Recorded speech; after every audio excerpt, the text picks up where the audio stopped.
দেখুন, প্রথমত ভারতীয় জনতা পার্টির রাষ্ট্রীয় সভাপতি মাননীয় জেপি নাড্ডাজি, প্রধানমন্ত্রী নরেন্দ্র মোদীজি, অমিত শাহজি, আমাদের রাজ্য সভাপতি সুকান্ত মজুমদার এবং Suvendu Adhikari, leader of opposition, সকলকে আমার পক্ষ থেকে অনেক অনেক শুভেচ্ছা ও অভিনন্দন।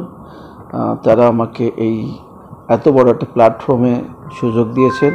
আমি চেষ্টা করব তাদের সকলের মান রাখা যায় এবং বাংলায় যে অরাজকতা চলছে এর থেকে মানুষকে কিভাবে মুক্তি দেওয়া যায় তার জন্য বাংলার মানুষের কাছে আহ্বান করব, যাতে বারাসাত সিট ভারতীয় জনতা পার্টির প্রধানমন্ত্রী নরেন্দ্র মোদী, তার যে নেতৃত্ব, তার যে 10 বছরের কর্মকাণ্ড, সব কিছু মিলে মোদির যে গ্যারান্টি যেটা বলে সেটা করে দেখায় এবং আমাদের এই এলাকা উদ্বাস্তু এবং বিভিন্নভাবে বঞ্চিত মানুষের বসবাস, তাদের যাতে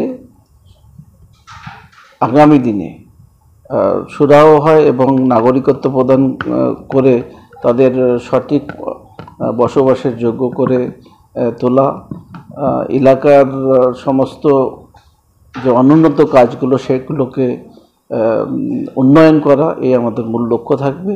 আর টিএমসির যারা এতদিন মেরে খেয়েছে, পাবলিকের ন্যায্য পাওনা থেকে বঞ্চিত করেছে, তাদেরকে কাঠগড়ায় দাঁড় করানো এবং উপযুক্ত ব্যবস্থায় জনগণের ভোটের মাধ্যমে জনগণ দেবে, আর পরবর্তীতে প্রশাসনের মাধ্যমে বাকি যে এটা আইনি প্রক্রিয়ার মাধ্যমে করা সম্ভব সেটা অবশ্যই হবে। আপনার বিরুদ্ধে যে প্রার্থী আছেন তিনি 3বারের এমপি কাকলি ঘোষ দস্তিদার, যথেষ্ট পরিমাণে এলাকায় পরিচিত মুখ এবং পপুলার এমপিও বলা যায়।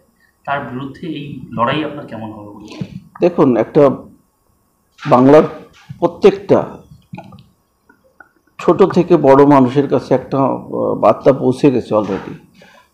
তৃণমূলে যে যত বড় নেতা সে তত বড় চোর, সে যত বড় করাপশনে জড়িত।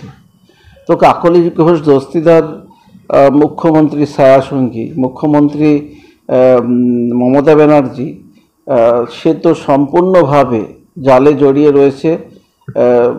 সময়ের অপেক্ষা মুখ্যমন্ত্রী নিজেও আগামী দিনে কেজরিওয়াল এবং অন্যান্য যারা করাপশনের যুক্ত ভিতরে গিয়েছে, সিবিআই এবং ইডির জালে ফেসেছে, মুখ্যমন্ত্রীও ফাঁসবে।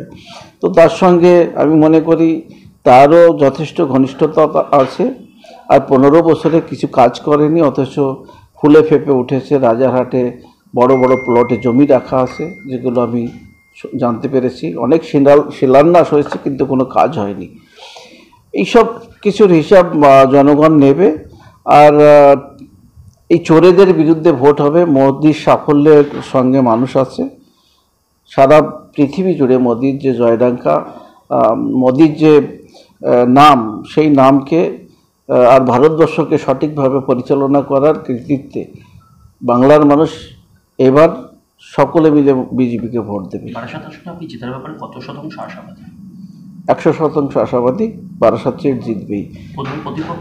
আমি মনে করি কাকলি ঘোষ দস্তিদার 2 লক্ষ ভোটে হারবে। আপনারা মিলিয়ে নেবেন। একটা বিষয়, বারবার তৃণমূল দেখা গেছে বিজেপিকে বহিরাগত করে আক্রমণ করেছে। আপনি বনগা থেকে বারাসাতে প্রার্থী হয়েছেন, সেক্ষেত্রে তো আপনার কত বহিরাগত তখন যাওয়া হতে পারে। দেখুন, প্রথম কথা হচ্ছে বারাসাত হচ্ছে নর্থ 24 পরগনার মধ্যে। আমরা সেম ডিস্ট্রিক্টের মানুষ, একই ডিস্ট্রিক্টের মানুষ, বহিরাগত হতে পারে না। আর আমাদের সাংগঠনিকভাবে বারাসাত আমাদের সেম জেলার মধ্যে ছিল, ইদানিং সাংগঠনিক জেলা ভাগ হয়েছে। অতএব বারাসাতটা আমাদের নিজের হোম জেলা বলে মনে করি আমি। অতএব বহিরাগত তকমা কোনোভাবে কাজে দেবে না। আসলে ওরা ভয় পেয়েছে স্বপন মজুমদারকে। টিএমসির বড় বড় বাঘা বাঘা চোর, গুন্ডা, বদমাইশ সবগুলোই এর আগে স্বপন মজুমদারের সামনে অনেক কথা বড় বড় বাতলামি দিয়েছে, কিন্তু কাজে টেকে নাই। জ্যোতিপ্রিয় মল্লিক কোথায় আছে? অনুব্রত কোথায় আছে আজকে? তো এই বনগার মাটি একসময় বিজেপি তৃণমূলের মাটি ছিল। সেই মাটিকে উৎখাত করে তৃণমূলকে উখড়ে ফেলা হয়েছে। এখানে বিজেপির মাটি। এখন আমরা 6টা এমএলএ জিতেছি, একটা সাংসদ জিতেছি। আমি স্বপন মজুমদার দায়িত্ব নিয়ে বলছি, বারাসাত নয়, এই বনগাঁ থেকে যাত্রা আগামী নবান্ন পর্যন্ত উঠবে। মমতা ব্যানার্জি, কাকলি ঘোষ দস্তিদার কেন, মমতা ব্যানার্জি আটকাতে পারবে না। আপনাদের কাকলি যে ঘোষ দস্তিদার বারাসাত লোকসভার মানুষ, আপনি বাইরে থেকে যাচ্ছেন, সেক্ষেত্রে লড়াইটা কি আপনার পক্ষে টাফ হতে পারে কাকলি ঘোষ দস্তিদার? এবং আমি আমার সামনে যেই থাকুক প্রতিপক্ষ, তার সঙ্গে চোখে চোখ রেখে লড়বো, আর করাপশনের বিরুদ্ধে লড়বো, গণতান্ত্রিক পদ্ধতিতে লড়বো। সে কে থাকলো আমার সামনে, আমার কিছু যায় আসে না। বারাসাতে আইএসএফ ও প্রার্থী দিয়েছে, সেক্ষেত্রে কি কোনো ফ্যাক্ট হতে পারে? সেটা তাদের ব্যক্তিগত বিষয়, আমি ওই বিষয়ে আপনাদের গোষ্ঠী কোন্দল আছে বারাসাতে, সেই গোষ্ঠী কোন্দলকে যেমন ধরে কোনো গোষ্ঠীকন্দল থাকবে না। আমি আপনাদেরকে দায়িত্ব নিয়ে বলছি, আমি দীর্ঘদিন ধরে বারাসাত সাংগঠনিক জেলায় কাজ করেছি। আমি 2014-তে ওই জেলায় সহসভাপতির পদে কাজ করেছি। তারপরের থেকে দীর্ঘ জার্নি, ওখানে যত মানুষ আছে সবাইকে কম বেশি ভারতীয় জনতা পার্টি সবাইকে চিনি, জানি। সবাইয়ের সঙ্গে ভ্রাতৃত্ববোধ বজায় রেখেই আমি চলেছি, কাজ করেছি। আমি ওই জেলার ইনচার্জ, আমাকে নতুন করে বেশি শেখানোর কিছু নেই, দেখানোর কিছু নেই। আমি যথেষ্ট ঘুরেছি সেই জেলা, আর সেই জেলার মানুষ আমাকে খুব ভালোবাসেন, এবং সেই লোকসভার মানুষ সকলে মিলে একসঙ্গে আমরা তৃণমূল এবং হারমাত বাহিনীদের বিরুদ্ধে লড়াই হবে, চোখে চোখ রেখে লড়াই হবে। আর পাশেই ছিল সন্দেশখালী, সেখানে যেভাবে শেখ জাহানের মতন মানুষ বাংলার মায়েদের নিয়ে, মহিলাদের নিয়ে যে রাত্রে পিঠে বানানোর একটা গল্প পেতেছিল, তার আড়ালে কি চলছিল আমরা সকলেই জানি। এই শেখ শাহজাহানের দলকে আমরা বাংলা থেকে, বারাসাত থেকে উৎখাত করেই ছাড়ব। বারাসাত থেকে প্রচুর সমর্থক এসে আপনাকে ফুলমালা পড়ালো এবং তারা বললো আপনাকে জয়। কর্মীদের মতো উন্মাদনা নেই, কী বলবেন? দেখুন, এটা তো বারাসাত থেকে তারা বহিরাগত বলছে, আর সেখান থেকে এসে শয়ে শয়ে কর্মীরা তাদের আবেগ, তাদের ভালোবাসা, তাদের কাছের মানুষকে পেয়েছে সেখানে প্রার্থী হিসেবে, সকলে খুশি। তাই তারা ফুলমালা দিয়ে এখানে তাদের মত বিনিময় এবং আগামী দিনে এগিয়ে যাবে, একসঙ্গে কাজকর্ম করে ওই লোকসভা জিতব, এই আশা নিয়ে সকলে এসেছে। আগামী দিনে আমরা তাতে সফল হব, এটা আমরা পুরো বিশ্বাস। আপনার ওখানে প্রচারের মূল হাতিয়ার কি হবে? দেখুন, প্রচারের মূল হাতিয়ার তৃণমূলের যে দুর্নীতি, মাথা সমান দুর্নীতি, পা থেকে মাথা সমান, এই দুর্নীতিই মূল হাতিয়ার আমাদের। বাংলাকে 3টি দল শাসন করেছে ভারতবর্ষ স্বাধীন হওয়ার পরে, কংগ্রেস, সিপিএম এবং তৃণমূল কংগ্রেস।